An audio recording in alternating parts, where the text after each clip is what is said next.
Okay, we've got our stator cover here ready to come off. I'm going to take a 8mm, grab all these bolts around the outside here. I've got our shift linkage there I'm going to need to remove. We've got an exhaust cover brace here I'm going to need to remove, and a 14mm recoil bolt.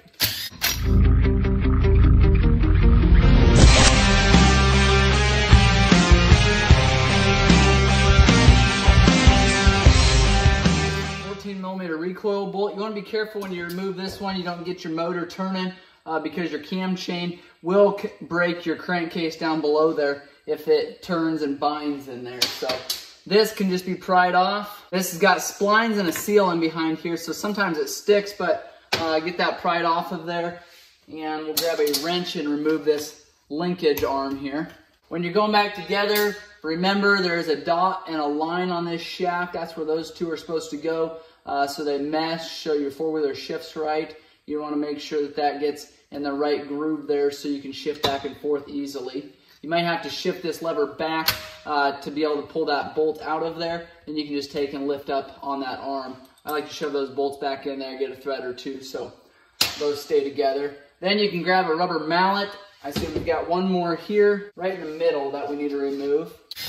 And that would not have come up had we grabbed that rubber mallet and started tapping on it. So, all right, once you grab that rubber mallet and tap on that a few times, a lot of times we can just take and work that off. Now there is going to be some magnetic pull because you've got your stator here and your flywheel here. Those do have magnets. I see here we've got a spring off of our seal here, so we know that our seal here is damaged. Make sure and get that replaced. I'll show you the special tool that we're going to use to remove this flywheel here, so stick with me to see that. We've got our pulsar here.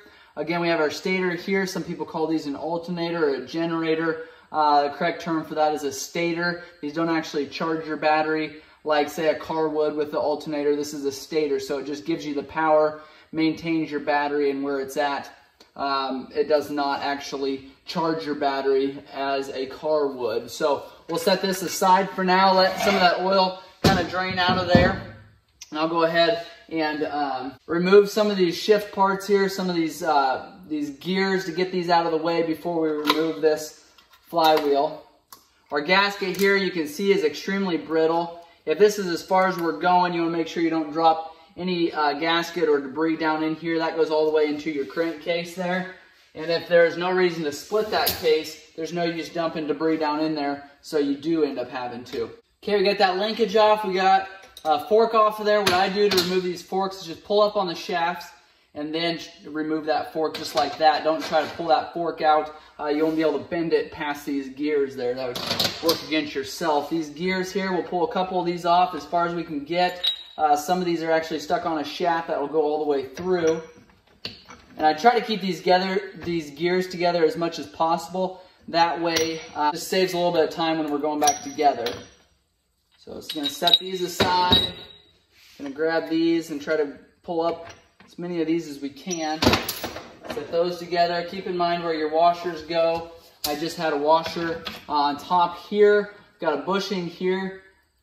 Looks a little bit loose there, so that may be our transmission issue. We may be slipping right there. So we're going to go ahead and inspect the rest of those bushings. I think that's probably where our problem's going to be. I wasn't totally sure, but I knew we had something going on with the transmission. So, okay, to pull our flywheel off now at this point, we'll grab a socket. It's a larger socket. Go ahead and remove that. And there's your nut there. Now, you'd think you'd just be able to take and lift that flywheel off. That's not the case. You need to have a special puller.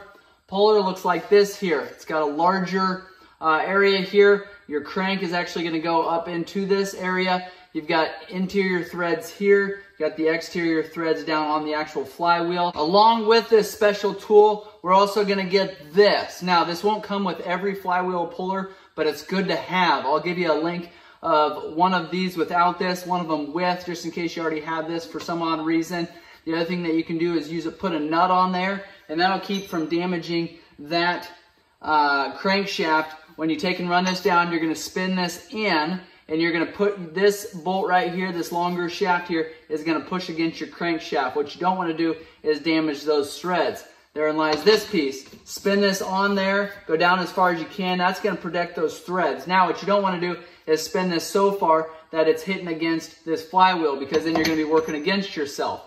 So leave a little bit of room there. I like to leave about 1/8 of an inch, and then I'll take and spin this on as far as it'll go and snug it up. You don't want to just spin this on a thread or two. You want to make sure you have the right puller, make sure it goes on all the way, or you're going to damage this very expensive flywheel here, and that is not what you want to do. Once you got that threaded on, make sure it's snug. Grab a 19 millimeter in this case, slide that socket on there. We're going to take and we're going to run this puller in now. Now keep in mind, it's not going to go up very far. So it's only going to go up 1/8 of an inch. I didn't see that pop. Typically what you'll do is see a lot of times, you'll see those things pop. So I am certain that our flywheel has not been come up yet. A couple different options at this point. What you can do, take a hammer, tap on it. So sometimes that'll loosen it up just like it did. So the pressure of that slamming down onto that crankshaft actually push on that cap, pop that flywheel off. You can see there it's loose, but again, you're not going to be able to pull it off until we remove that cap. So the other option you could do is grab a pneumatic impact, something with a little more power. Keep running this bolt down until it's able to push that flywheel off of there. We could have gone either way, but we had this hammer here on the workbench, so I just took and slammed on it. Now, it didn't damage any other parts, didn't damage that crankshaft because of this cap. Again, I'll put a link below so you know where to get both of these flywheel puller tools. A lot of times they come as a set. Check out my store. A lot of times I'll have those listed, or I'll at least give you a link. So we've got the flywheel ready to come off now. You got a one-way bearing in behind there. We've got your starter gear here, and this is a gear with two different gears actually on it. Set that aside. Our starter's here. Our starter engages that idler gear, the one that I just removed. It's going to spin this larger gear around. It's going to utilize this one-way bearing and start that motor. Then it's going to release. When you let off the starter button, it's going to stop spinning that starter. That idler gear is just going to spin in there, and so you don't cause any more. You don't cause that motor to continue to turn over. So that's how the starter system works. Here's your flywheel there. I'm going to set it aside. You want to inspect it, make sure there's no damage on that. We've got, again, our one-way gear, our idler gear here. That's the large idler gear, our starter gear is what some people call it. We've got a woodruff key that's stuck in our crankshaft here. We can leave that. A lot of times those are good. You have to order those separate from any other kit. They don't come with a gasket kit. Sometimes they'll come with your crankshaft. So keep that in mind depending on where you order it. See if you got a new woodruff key or not. So if you don't, just go ahead and use this other one. Unless there's some wobble in there, some wiggle room, you can go ahead and reuse that. Got our chain now that we can just take and pull off.